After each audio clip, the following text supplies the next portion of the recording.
Wrestling Fanboy here, and I'm back with another video. Now look, I wasn't really gonna talk about the Randy Orton, Cody Rhodes, TKO, Pat McAfee situation, but I guess I'm gonna say a little something about it. You know, everybody else talking about it, let me talk about it too. I mean, it's a big deal, but then again, is it really? Because WWE always pivot, and when they pivot, it be for the best sometimes. So we just gonna discuss it a little bit.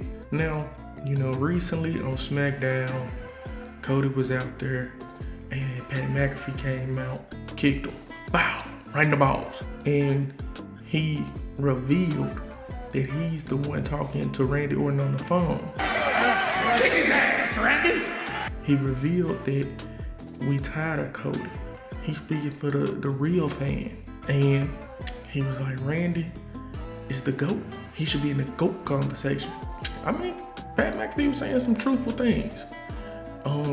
He was saying that Cody is leading the WWE and the WWE failing. That's debatable, depending on who you talk to. And then later on in the night, Cody Rhodes came out and basically debunked everything, or went against everything that Pat McAfee said. Talking about, nah, man, we be making numbers, you know, this and that. Just a bunch of the stuff Cody be saying. They want me to be a bad guy, but I'm not gonna be a bad guy. I have a hot wife, 2 kids. I hear them say black hair. I mean, Cody didn't turn in. He didn't turn in AEW, so why y'all want him to turn in WWE? This is how I feel about it. So let's go back to Pat McAfee being revealed as the, you know, phone caller. The voice in Randy's head. I'm not mad at it.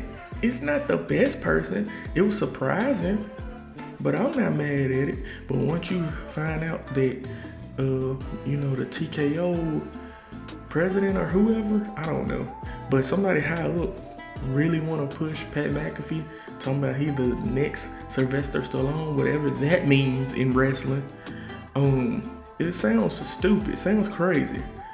My thing is, why Pat McAfee? You could have easily had somebody from a royal family, wrestling family, be the one. Hell, you could have had Natty be the one on the phone talking to Randy. You could have had Ted DiBiase, Jr. Orton, you know?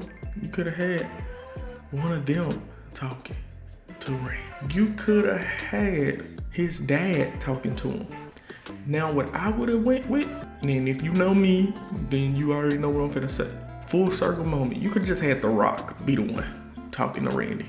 It would have been like, oh, they double back. The Rock is back. He couldn't get Cody, so he's got Randy. Some of this stuff writes itself. But in all honesty, you ain't even have to have it be an actual person who's the voice. You didn't have to have none of that. Randy and Cody history writes itself. You could have just had them have a regular wrestling match, because the history is already there. 10 plus years, 20 plus, I think about 20 plus years. It's already there, you know? Back when Randy was the legend killer, I believe he punted Dusty Rhodes. Come on now, the history's there. Like, let's not act like they don't have history. I think WWE needs to get back to this, the pure nature. By them selling to TKO, it's kind of getting obvious that it's money hungry. And it's losing its realness, if we're being honest. That's why if you watch WWE, then you turn around and watch AEW, AEW look like the better product. I mean, sometimes it is, but they supposed to be 2 different styles. But WWE is looking extremely bad. Like, why with Cody and Randy, you couldn't do what you doing, you know how you doing CM Punk and Roman? They ain't put no celebrity involvement. Cody and Randy are 2 big enough names, legends, first ballot Hall of Famers, to where you didn't have to add any more fuel to the fire. You didn't. You didn't have to add nothing else. So why would you? Like, You didn't have to. The last time you did that with John Cena, it didn't work out. With Travis Scott, it didn't work out. I need them to start putting these plans of theirs, start writing them down ahead of time, like months in advance leading up to WrestleMania. Because how this shit looked like, y'all should have just did the fatal 4-way that everybody assumed y'all was gonna do. I wanted you to. You could have easily threw Jacob Fatu and Drew McIntyre into that title match. Easy fix. 4 big names.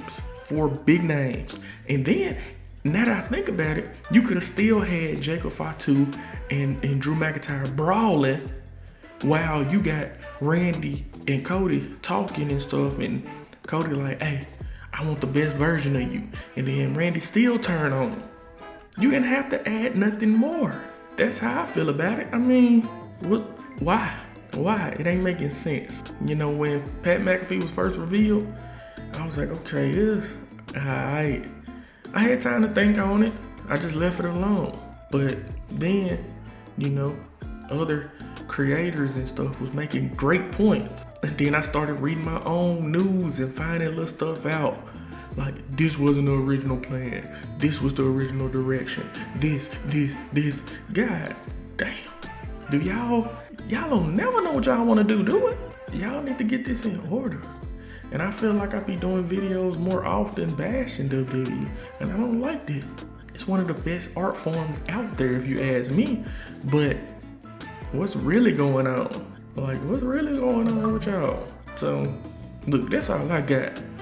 WWE, that's all I got. That's all I have. Y'all finished with this video. We're on the road to WrestleMania. They still got 2 weeks. We gonna see what they do. They can always turn this around. It could always turn into a faction. Pat McAfee just the manager, and then you find out it's The Rock, the one that's really making the calls. So hey, let's just wait and see.